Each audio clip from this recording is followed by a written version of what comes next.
morning, everyone. Following on from my briefing yesterday at Wellington Slip Road, I can inform you that detectives from the Serious Crime Unit of the Bermuda Police Service continue to investigate the deaths of Mrs. Regina Robinson, 48 years old, and Anthony Robinson, 49, both of St. George's Parish. I'd just like to pause here to send my sincere condolences to the family and friends of both Mr. and Mrs. Robinson for what is clearly a very tragic and untimely incident.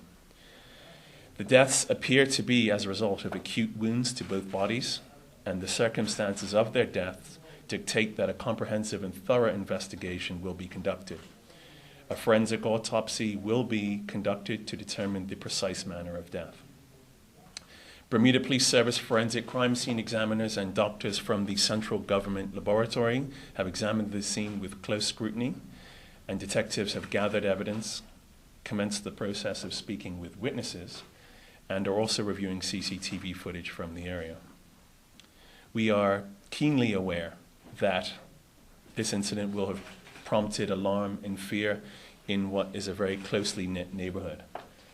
We want to reassure the community that we are looking at all possibilities and angles in this matter, including the most obvious ones. It is important that we as police officers keep an open mind in all matters such as these, and we ask that members allow the investigation to run its course so that we can determine the facts as best the available evidence will allow. Detectives will be actively seeking witnesses or persons with information in the coming days, and members of the community action team from the eastern area working out of Southside and St. George's police stations will also be working in the neighborhood to listen to and receive community concerns in the wake of this tragic incident.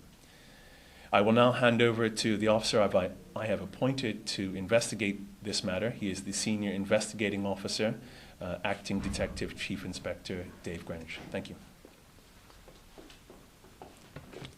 Good day.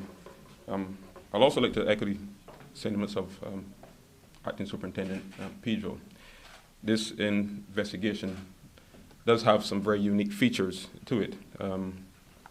Of course, there'll be a lot of speculation as what has happened. We're in the infancy of this investigation, and it's very important that we speak to any person or anyone who has seen, spoken to, or interacted with either Regina Robinson or Anthony Robinson during the past few days, more specifically over the weekend. We are expecting a pathologist to arrive on the island later this afternoon, who will, of course, conduct an autopsy. And his findings will, of course, solidify some of the theories that we already have. But it's important that we do speak with any witnesses and anyone who has any information. Please to contact the Serious Crime Unit. We are 247-1739, or my extension at 247-1185, or the Crime Stoppers at 800-8477. Thank you. Okay, so at this time, we'll take some questions if there are any. Has the police released the names of the individual? Beg your pardon? Has the police released the names of the individual? I just did that in my opening comments. Prior to this morning? Oh, sorry. Prior to this morning, no, we had not, no. Okay, my question now is, what is the policy?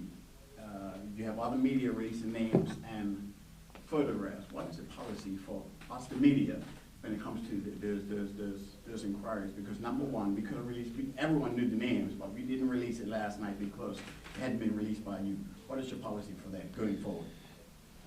Well, our policy is and always has been that the prime concern of the police is to ensure that the close family relatives or the next of kin are informed.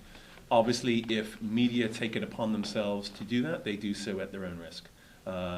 Our primary concern is, and loyalty is to the family and friends of the victims, and our responsibility to ensure that they are informed.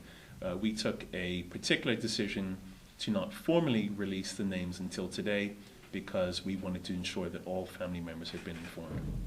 In your inquiries, are you looking for anybody else in the scenario? We have to keep all options open. At this point, like I said, it's in its infancy. There are a couple of lines of inquiry that we intend to pursue, that we did also pursue last night and will continue to pursue today. And as I said before, with the arrival of the pathologist, a forensic pathologist, his findings will definitely direct us in the right direction. Can you confirm is this a murder-suicide? Like I said, I would not be able to confirm that right now. Like I said, we have some theories of what has happened, but a forensic pathologist and his finding would solidify the nature of the events. Are you able to give us anything further on the circumstances of the deaths, or what type of wounds these people had? No, we won't speak to the wounds or anything at this point in time. But as the investigation progresses and we have more definitive findings, of course, we will inform those relevant parties, including yourselves. Have you seen any objects that were helpful in the finding out what happened? We've processed the scene, and we'll be going back later today to continue the processing the scene, also with the attendance of the pathologist.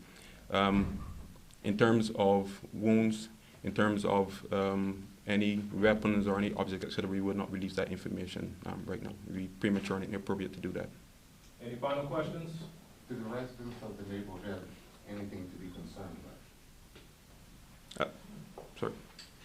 We don't believe that at this point. Obviously, the investigation is still in its infancy, and all those facts will be borne out once we've collected all the facts. Obviously, if people in that area have concerns, or if they have information which can assist the investigation, we obviously would continue to invite them to come forward and assist us with any relevant information that might indicate or speak to their concerns directly.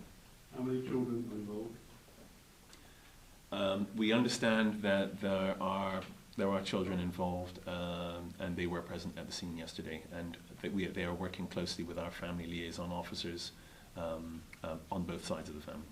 Would you consider it a great response from neighbors or witnesses thus far? Yeah, at this point, we've had a very positive response from neighbors and friends who've come forward and given us information. But more importantly, we still need to speak with other members or of the public who've interacted with either of these victims over the last few days.